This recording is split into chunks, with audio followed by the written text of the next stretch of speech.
Welcome back to lecture 2. Today I will be talking about a little bit on structural and functional genomics. The lecture module today goes along into a concepts of myself introducing to the functional aspects of structural and functional genomics. And I will be touching some basic concepts that need to be explained a little bit better to brush up your memory. And also at the same time, I will talk a little bit about functionality. What are the advantages of this study, structural and functional genomics, in terms of understanding developmental and disease? And any other concept that needs more explanation, we can study it a little bit more details in further class. We progress along the syllabus. Okay, is everything fine? Everyone will able to understand and hear me loud and clear? Yes, sir. Yes, sir. Okay. So let's first start with a little bit of basics.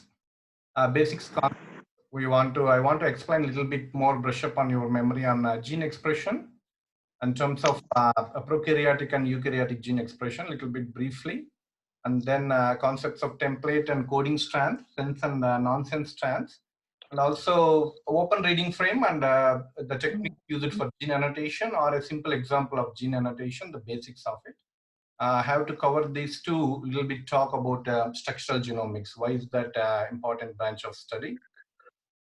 So first, go back to the basics. You are looking into central dogma of gene expression, where we are working on to observe transcription and translation, fundamental concept, where DNA that codes a specific genome information that transcribed into mRNA and mRNA translated into protein.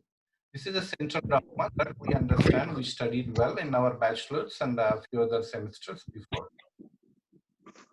But before move further, you need to understand that the genome is organized into a complex way within our cells, within the cells of the body. Every cell, the genome is same blue script, that it is organized into different compact structure. So one is the genes are organized into chromosomes. What you are seeing here is the chromosomes. The chromosome zoomed in to a specific gene or location here. Then you see that one of the aspects that is fundamental to unwinding, rewinding the chromosome and the nucleosomes that gives rise to opening of the gene, accessibility for transcription, where RNA polymerase will test that.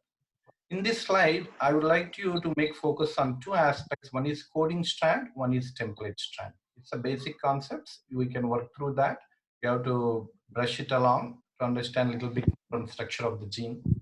So the template strand and the coding strand. The RNA polymerase moves along the template strand and reads the coding strand. And one concept here, we are talking about the organization of the genes in the chromosomes and how they unwind, and a specific gene is required to transcribe or need to switch on. And here you can look into the aspect of looking details into the directionality of the RNA polymerase movement, and also in terms of the direction of the transcription. I want to focus here two concepts. One is you know that the DNA is double stranded, 5' 3', 3' 5' strands are there. One is coding, one is the template strand. You need to also remember that the RNA polymerase that moves along the 5' to 3' direction and reads that a strand, coding strand, and moves along in this 5' 3' direction. On the way, it takes the RNTP entry here, and it codes the DNA signals or sequences along this strand, and it moves in this direction. So DNA exit channel, and the transcription moves in the opposite direction. So I want to again look into this concept in a 3D-dimensionality. You have to understand in the organization of the genome and 3D-dimensionality of the DNA structure, not a simple parallel strands running along.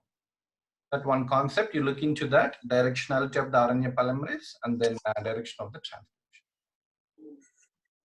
And also coming on to basic comparison of prokaryotic and eukaryotic mRNAs. This slide I would like to emphasize on mainly on the concept of structure of the gene. Just look into the concept where the structure of the gene looks in a fundamental unit. So we are looking here. So prokaryotic polycistronic mRNA, it's there, the gene here, DNA, the mRNA here. and you are looking at a eukaryotic mRNA here. Try to compare the two structures. I'm talking in terms of the basic fundamental structure of the gene. Here in prokaryotic, the genes are in a kind of polycistronic chromosomes, where a specific single operator will be there. And then the genes move along here, gene 1, gene 2, gene 3. They can be, from the operator, they can be switched on. And the mRNA structure looks with the PPP sites here. And a specific gene gives rise to protein alpha, beta, and gamma. Okay, so loud and clear. Everything are able to follow it up? Yes, sir. Yes, sir. And in eukaryotic mRNA, when the same system switches on, and then you are able to see a different structure of the mRNA. So there is a specific coding region, the term comes along here, and then non-coding and the 5' non-coding region, 3' non-coding region. And you can hear it's a cap structure that is protected by the G nucleated guanines and then poly-A tail here, and the protein comes along here. So this slide concludes for me in two concepts. One is that the specific structure of the gene is different from simple organism prokaryotes to complex organism eukaryotes. And there is a specific structure of the mRNA comes along, specific structural units comes along in eukaryotes compared to prokaryotes. That's I'm talking about structure of the gene and mRNAs here. Little bit more detail that can go along here. Eukaryotic gene expression little bit more complex than prokaryotes. Then I am going here into specific terms that call exons and introns. We already know that exons are the coding regions. When the transcription comes, introns are removed, exons are taken up into that. And one more concept here is the DNA upstream elements, that is called enhancers and promoter elements. Try to remember that, and there is a terminator protein here, and then the cap protein discussed here. And also one concept I'm introducing in this slide is, one is called start codon and stop codon. You see that coding region here in the mRNA, it starts with a specific signal called start codon, it goes with a stop codon. Why this is important, we will talk in the next slide. But again, the eukaryotic gene is organized into different structures. There is different structural elements called enhancers, and promoters will come up. Enhancers will come up compared to prokaryotes. In prokaryotes, only promoter operands will be there. So coming on to the point of start and stop codons, one of the concepts we have to understand in molecular biology or gene annotation is open reading frames. Okay, so open reading frame is a portion of the DNA molecule that, when translated into amino acids, contains no stop codons. Okay, just give me 1 second.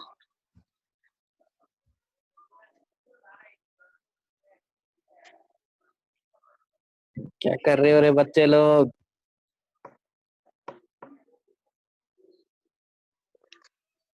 शांति से बैठ.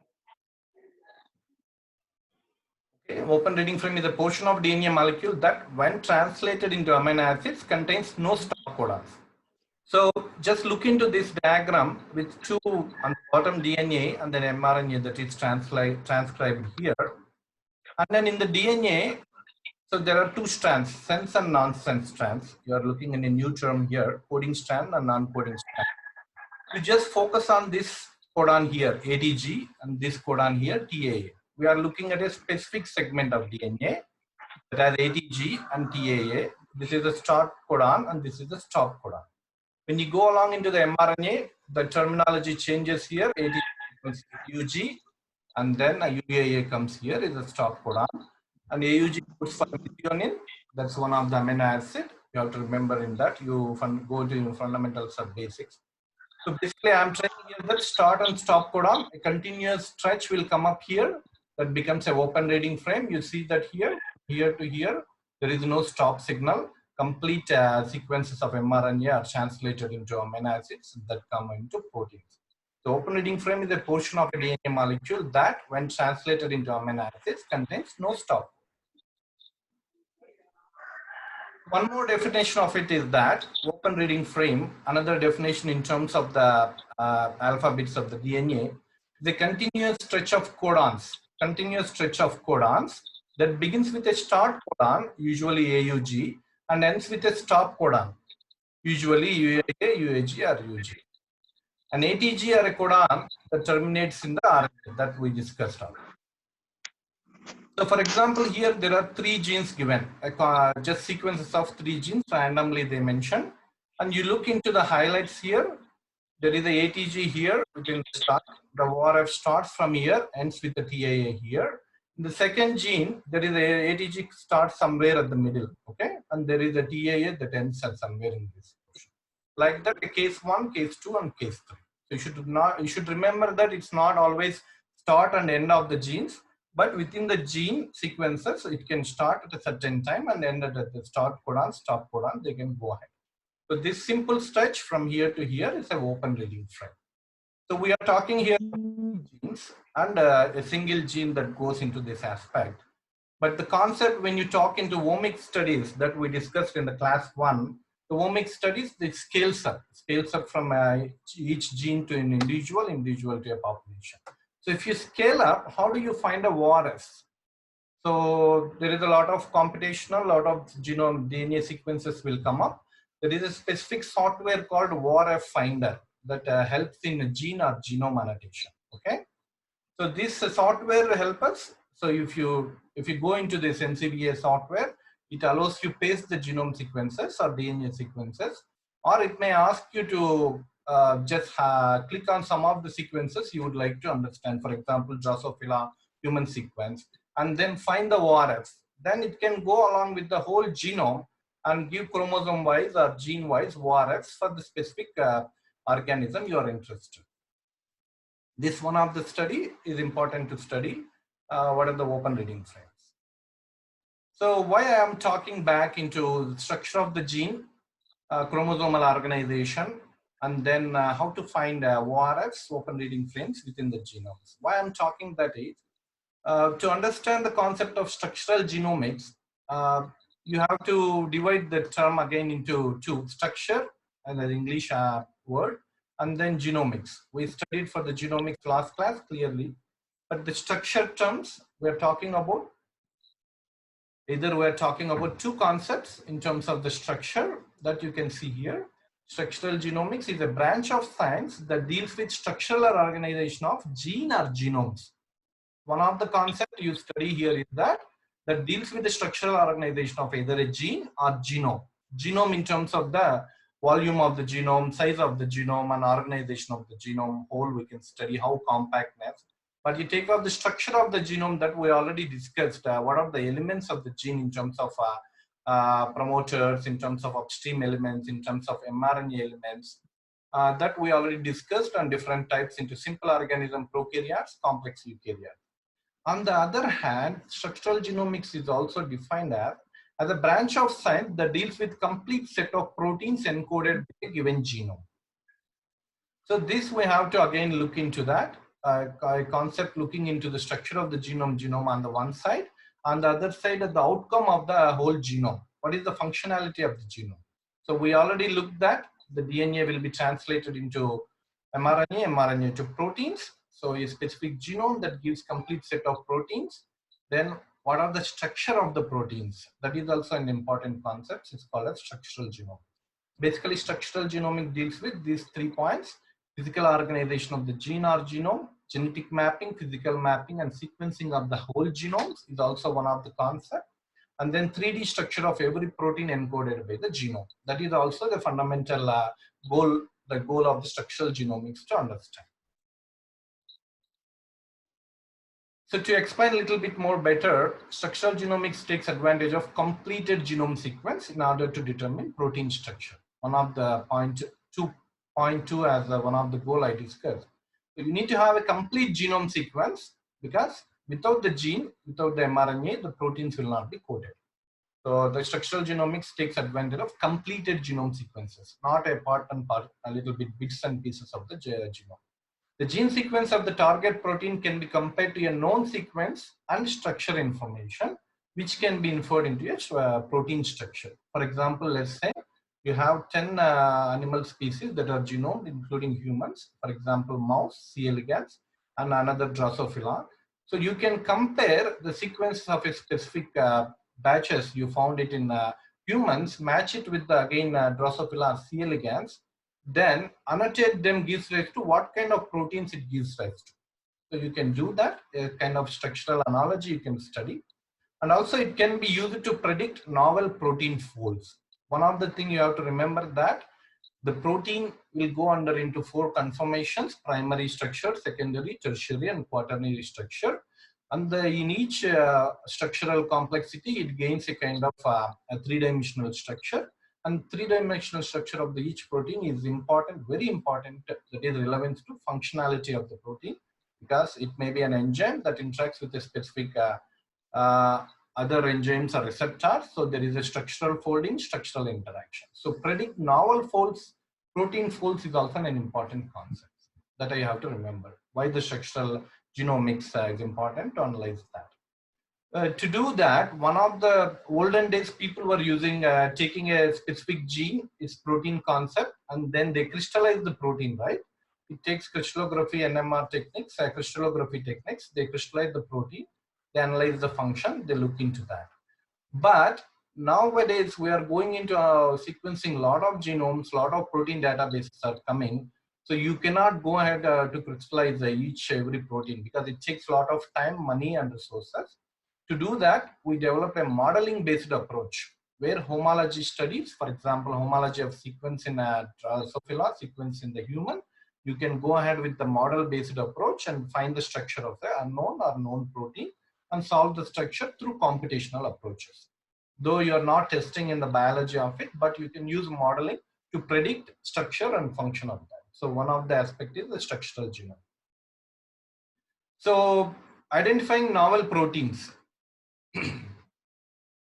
So why I already discussed novel proteins is important for structure. I may not go into details on the methodology in the present class. We may take up it in the further classes we move along. But there is a specific method called as ab initio method that is done to identify novel protein folds based on the genome, based on the predicted structure. That helps into determine protein 3D structure determination. That 3D structure in again helps you find the functionality of the protein. So one of the important concepts of structural genomics is also about drug discovery and protein engineering, because we might have been facing a lot of diseases, for example, in the present case, COVID-19, and many isolates of the coronavirus all along the world has been identified so far. Many sequence information is coming. So people are predicting what are the proteins, what are the extracellular membrane proteins of the virus that is going to attach to humans in terms of the lungs, where the receptors are present, and they are able to recognize them. So we are not testing anything yet, but based on the genome information of the coronavirus species for the COVID-19, we may target some of the drugs to first to destroy the interaction with the humans in terms of the receptor level, then later find a vaccine for it in the long term. That's through protein engineering. That is one of the concepts. Again, is delivered by structural genomics. So one of the aspects of the drug discovery and protein targeting, I will explain in this slide. So you are starting with the genome here. Start with the genome. Then go into these terms, now the bold terms. I'm going slowly explain this slide. It may need a little bit more for drug discovery process. That may be an important concept. So let's say an anonymous genome we have taken. We go ahead with the steps called target identification, target validation, then lead identification, lead optimization. So for example, you are targeting a specific disease or specific bacterial viral diseases.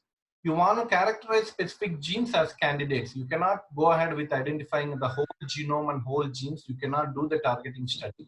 You may use some modeling approaches to streamline into a specific group of targets. Then you validate the target. So are these studies truly relevant to the disease or not? For example, identification and validation. To validate that, you may use a biological system, either a stem cells, say cell cultures, or a mice model. Other one you can use, or that is called disease tissues and models. Then once you streamline this into a specific set of genes, and then you can go into a specific lead compound, specific gene that produces a specific protein that may be a lead compound for your screening. Then you lead optimization. You go search for optimal efficacy of the lead protein and how it works in the biological system. And in terms of here, you go into that development compound, disease tissues and models, chemical libraries in the lead identification. and structural chemistry, where it comes in the lead optimization efficacy of the study. So this is a classical study where most of the clinical trials will go up phase 1, phase 2, phase 3, phase 4 along with that. But if a imminent threat, for example, a disease like COVID-19, you may not, usually a clinical trials takes 8 to 10 years to identify all these processes. But in case you want to go into a kind of accelerated study, you want to quickly find a target for the disease, you can skip one of these validation product, you can skip one of this cycle here, directly take the targets, go into the lead through modeling, find that how does the simulation in the biological system works, then you can immediately put it into the human trials, whether, for example, hydrochloroquine, if I remember correct, it's maybe a target for COVID-19. It went for accelerated study. Maybe they went without biological accelerated study. They went here and they are trying again with many of the diseased people here. So basically, structural genomics that gets into the structure of in conclusion, structural genomics go ahead with defining the structure of the gene and genomes and also the proteins encoded, and then by having this information of the gene sequences that code specific proteins and homology studies, you can identify a drug for targeting a disease and then protein engineering. That is one of the concepts for structural genomics at the basic level for one of the half of the concept today. So another concept I'm going to study today is functional genomics, right?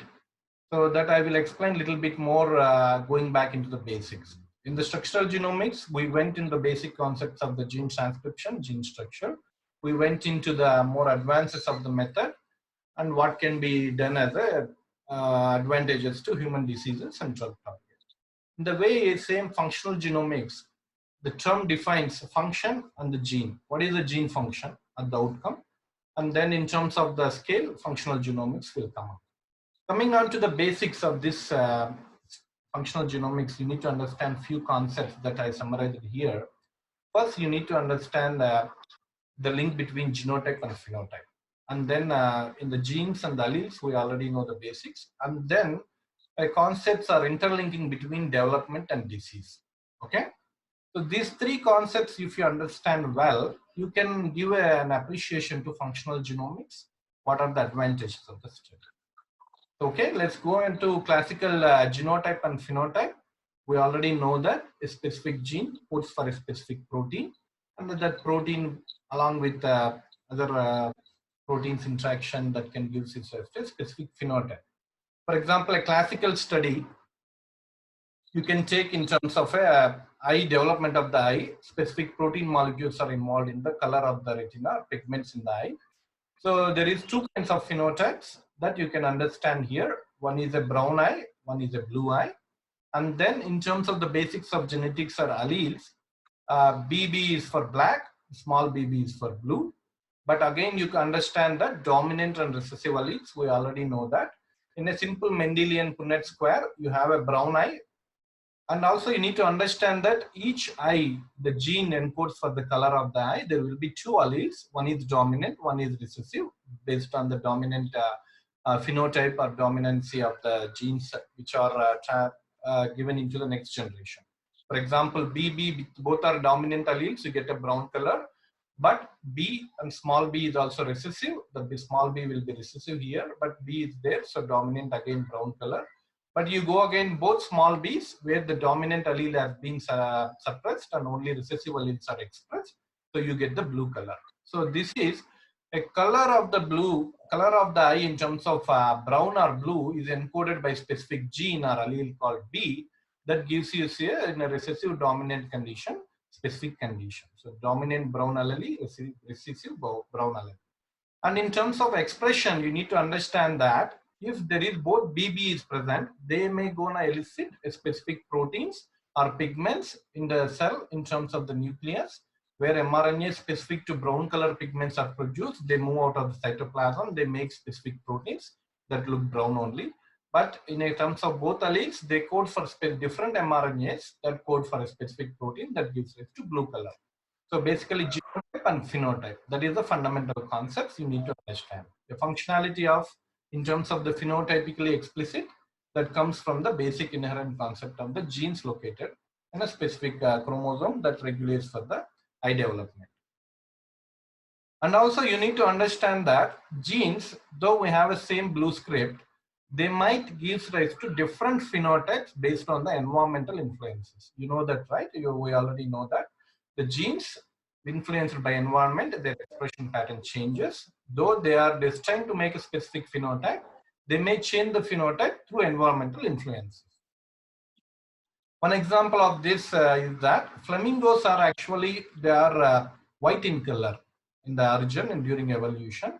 But what happened that the diet they are eating during the time, the diet, the fishes they are eating, they contain a dye or pigment for pink, and this influence of the diet made to change the color of the flamingos into a vibrantly pink color. So in the evolutionary scale, they started with white, and then white color. When the diet that influences by the environment, the diet can influence some changes in the genome that can give rise to a specific pink color. So I'm talking here environmental influence. So in this slide, you can go ahead into a little bit more background on what are the fundamental concepts of genotype and phenotype. For example, genotype refers to the genetic code of the individual. Phenotype is the expression of the genotype coming from the genes that is visible to the other people, visible, physically visible. Example of color of a person of the eye. So you can really read a little bit more on the lecture on the concepts here, the alleles we talked about, but try to understand the genotype and phenotype, the fundamental definitions here. Now coming on to in terms of the development and disease, one of the concept here that's very important is that, so we already know that we started in terms of development with a single cell after fertilization. So you can see in this diagram, such development started with a single cell fertilization, first cell division there, and you go into a months of 38 months here, the full term. The zygote has been developed into a fully kind of infant stage here up to 38th month. But you look into the progression of the development, you start from single cell, go on through a cell division, specific kind of tissues are formed to a specific time, age of the embryo in weeks, weeks, 38 weeks, fetal period and full term. So fundamentally, in terms of development is that cells through developmental progression acquire a specific phase, for example, central nervous system. Some cell here, central nervous system at certain stage, and some cells here, they are developed into a heart. And then because there is a cell fate acquirement here, and then they differentiate into specific tissues and organs, and then further progression happens into specific eye and heart tissue and organs are developed. So the fundamental concept why I'm talking here is about why though DNA is having same blueprint, why specific genes are expressed in specific tissues. That is the main miraculous concept that gene expression or cell type or tissue specific gene expression happens. So I'm saying here a specific gene gives test a specific phenotype or tissues phenotype where eye, heart. So there is again genotype and phenotypic connection is here. So and also if you want to understand disease, in example any fetal abnormalities, any disease in eye development, first you need to understand the basic, actually fundamentally how the organ or tissue is developed during development. What is the gene expression profile? What is the signaling pathways involved? What is the proteins? What is the total set of genes per the cell? What is the protein repertoire? What is the structure of the protein? What are the protein folds? Everything you need to understand if you are studying a concept of a disease in terms of any abnormality here. So it goes hand in hand. You need to understand the development and at its full. Then you can talk about a disease, why there is a wild type scenario, wild type development of the eye becoming a mutated or different version of the disease. So they go hand in hand. For example, here, this is the same slide we are going along here. But the development happens here, but they are showing here the different diseases that can happen through development. For example, prenatal death that can happen here before within 1 or 2 weeks. Major congenital anomalies here. That concept from week 3 to week 8, then it goes to 9 to 30th full term development, functional difference in the kind of minor congenital anomaly. Based on the development, if any genes are mutated, any proteins are giving malfunction according to the weak development, they can give rise to specific deformities, specific, for example, deformities in heart, upper, lower limbs, Again, external genitalia, ear deformities, they can happen here at the development. So why I'm talking these concepts is that I'm trying to bring you functional genomics importance. What is the definition of functional genomics? Because you're talking about a gene function in a level of the scale, genomics, and then talking about the whole genomics in terms of the whole human development, and that what the function of the genomics at this level. So for example, functional genomics is the study of how genes and intergenic regions. Yes, now we know that not only genes, intergenic intronic sequence are important for gene expression. Also, is the study of how genes and intergenic regions of the genome contribute to different biological processes, either a development, either developmental process, either any hormonal development, any kind of biological process, for example, defense, immunological response, immunology process, anything that you can study here. But I explained a concept of development in the previous slide. A researcher who is going to be saying that I am a functional genomics, a specialist, a researcher in this field typically studies genes or regions on a genome-wide scale. So again, talk in terms of a scale. We're not talking about a single gene here. A person who is a specialist in functional genomics, he looks on the whole genomic scale, whole genome scale, genome-wide approach. He doesn't look for a single gene, doesn't look for a single protein. He looks for multiple genes or multiple regions in the genome at the same time, and then what is the influence that they in the developing whole developing repertoire of the biological processes during the development of a human or any other animal, with the hope of narrowing them down to a list of candidate genes or regions to analyze in more detail. Okay, for example, if I repeat one more time, functional genomics is the study of how genes and intergenic regions of the genome contribute to different biological processes. A researcher in this field studies genes or regions on genome-wide scale and narrows it down a specific set of candidate genes or regions that are important, for example, of a developmental and disease progression. So let's take an example of a brain development in terms of functional analysis, functional genomic analysis. Let's say a researcher, example X and Y, they're studying on the brain development in human. If they want to go with the functional genomics approach, they have to understand it at different levels. For example, I'm briefly giving you this. Once we go into more syllabus, more lectures, we may take up each concept and discuss in more detail. So for example, he needs to look into the increase the number of genes expressed in the human brain. Okay, there is a specific set of genes on and off. In the level of the genes expressed out of, some genes are really expressed at the high level compared to the other genes. So he will use a specific functional genomics methodology, for example, RNA-seq or microarray data, to understand the whole genome transcriptome analysis of the brain. And also he can go into another annotative techniques to increase where is the alternative splicing, what are the, in terms of transcription acting, alternative codons, alternative exons, then how many genes are alternatively spliced. Splicing can give rise to different form and function of the mRNA that gives rise to different food. And also he can study a brain specific transcripts, any region of the brain. So you can go ahead with the brain region layer specific expression. He can scan the brain layer wise and then look into the concept that in which region of the brain, hypothalamus or memory region, the specific genes which are expressed, he can look into that. And also he can look into increased abundance of specific kind of RNAs in the brain and increased gene expression magnitude in terms of expression, in terms of one gene over the other, in terms of splicing. So you can do holistic development of that.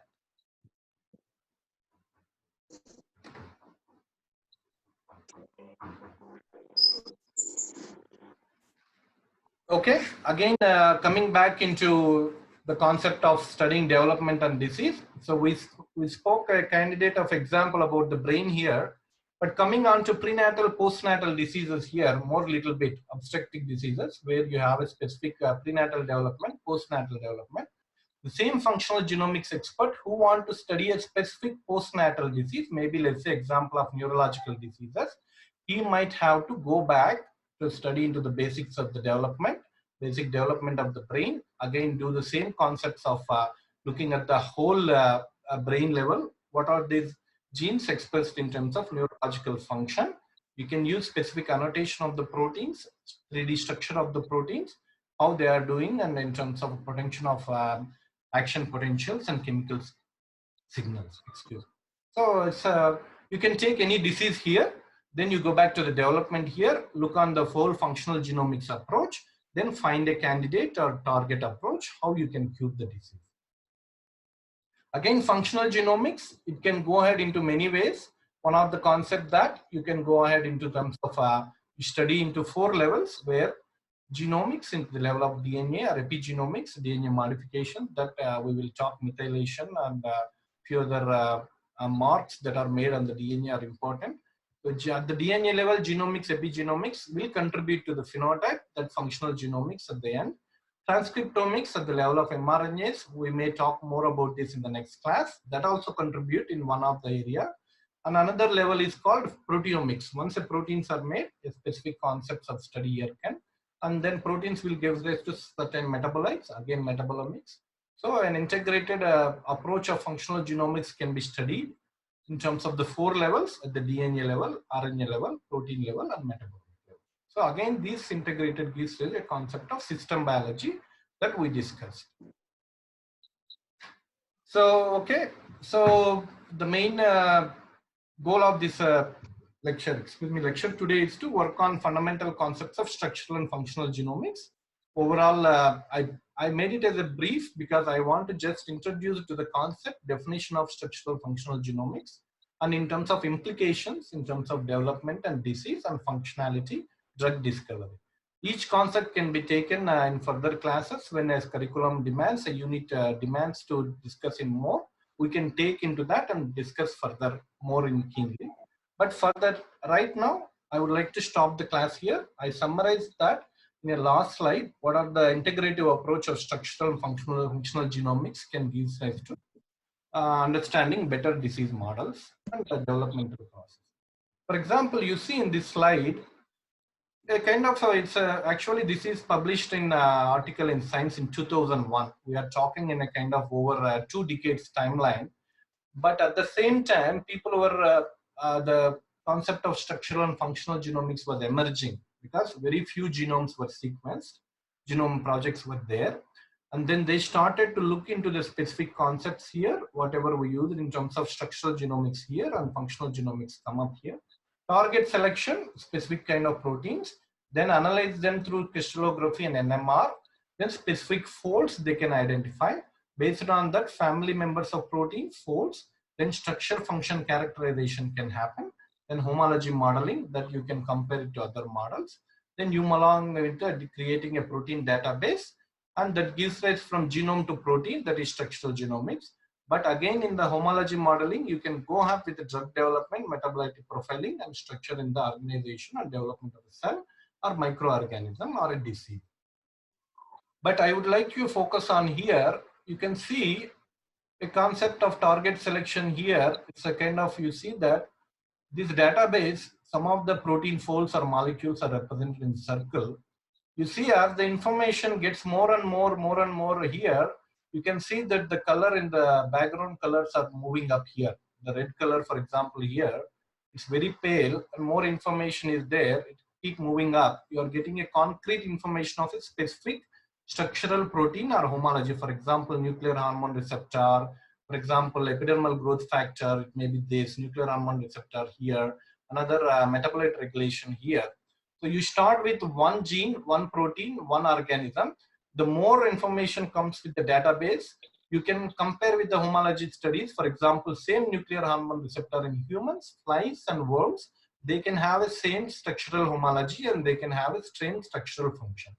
So then it gives rise to the function here.